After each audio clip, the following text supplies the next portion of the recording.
அம்மாவால் அளவற்ற அல்லாஹ்வும் நிகரற்ற அன்புடையவனுமாகிய அல்லாஹ்வின் திருப்பெயரால் ஆரம்பிக்கிறேன். கண்ணியமிக்க மாணவ செல்வங்களே, அல்லாஹ்வின் நல்லடியார்களே, நீதியின் குரலாக திகழும் நடுவர் அவர்களே, உஸ்தாத்மார்களே, உங்கள் அனைவருக்கும் என் இனிய அஸ்ஸலாமு அலைக்கும் வரஹ்மத்துல்லாஹி வபரகாத்துஹு. இச்சிறப்பான பட்டிமன்றத்தில் மார்க்க கல்வியே சிறந்தது என்ற தலைப்பில் பேசுவதற்கு பெரும் மகிழ்ச்சியும் ஆனந்தமும் அடைகிறேன். மாண்புமிகு நடுவர் அவர்களே, மனித சமுதாயம் வழிகட்டு போனதற்கும் கொடிகட்டு பிறந்த சமுதாயம் கேடுகட்டு போனதற்கும் பெரும் பெரும் சாம்ராஜ்யங்கள்லாம் மன்னரை செஞ்சதுக்கும் மிக முக்கியமான காரணம் உலகக் கல்விதான். இதை யாராலே மறுக்கவே முடியாது நடுவர் அவர்களே.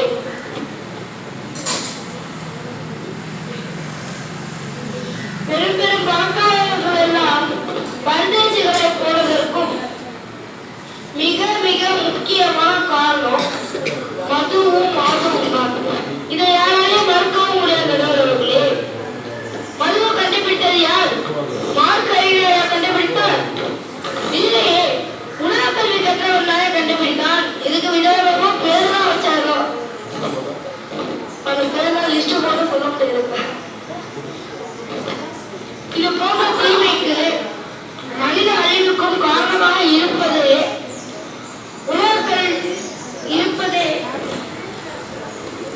உலகக்கல்விதான் என்பதை பயங்கரமாக நான் இங்கே அதிர்த்து கூறுகிறேன். உலகக்கல்வி வேணாம்னு நான் சொல்லவே இல்லை. ஆனா இந்த உலகத்துல வாழ்றதுக்கு அதுவும் அவசியம் தான்.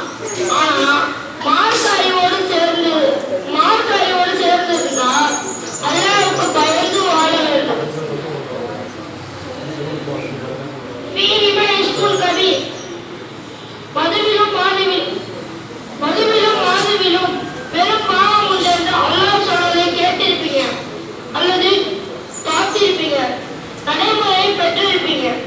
இது போன்ற தீமைக்கு மனித குலத்திற்கு எதிரானவை கண்டுபிடித்திருக்க மாட்டார்கள். நடுவர்களே, மாற்று கல்வியே சிறந்தது என்பதற்கு இதை விட வேறு என்ன ஆதாரம் சொல்லுங்க? கண்மணி நாயகம் ஸல்லல்லாஹு அலைஹி வஸல்லம் அவர்கள் கூறினார்கள், தகரம் போன்ற இருந்த சஹாபாக்களை தங்கங்களாக மாற்றியது எது? உலக கல்வியா மார்க்க கல்வியா? மார்க்க கல்விதான் நடுவர் அவர்களே. மார்க்க கல்விதான். மாண்புமிகு நடுவர் அவர்களே, அரபு நாட்டுல இன்னைக்கு பணம் அதிகமா வச்சிருக்கவங்க யாருமே பணக்காரங்களா இல்ல. யாரு வீட்டுல அதிகமா மதுவும் மாதவும் இருக்குதோ அவங்க இந்த காலத்துல பணக்காரங்களா இருக்காங்க.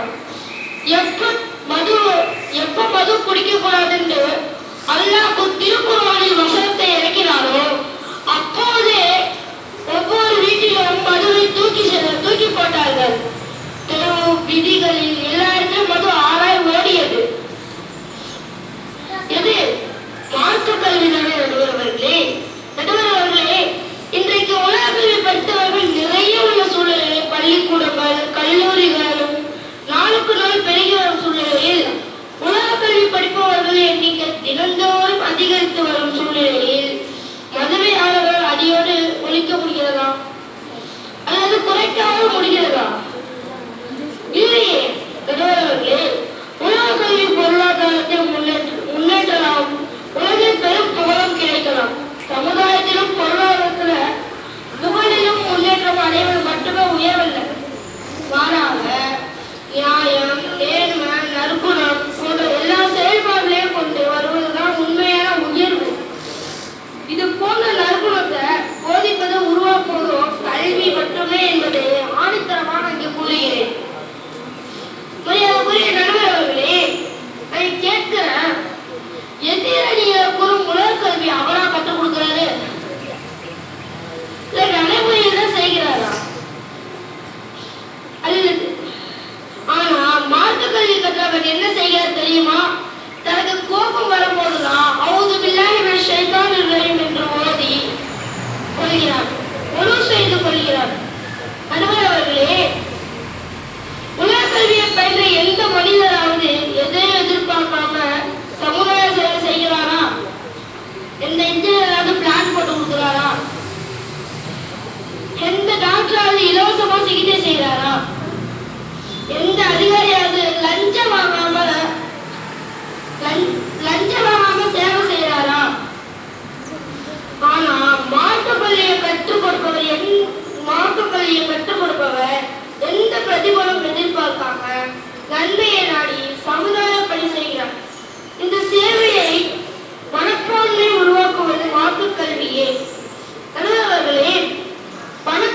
புகழையும் விட கண்ணியத்தையும் சமுதாயத்தில் முன்னேற்றத்தையும் பெற்றுத்தரக்கூடியது, உண்மையான உயர்வை தரக்கூடியது மார்க்க கல்வியே.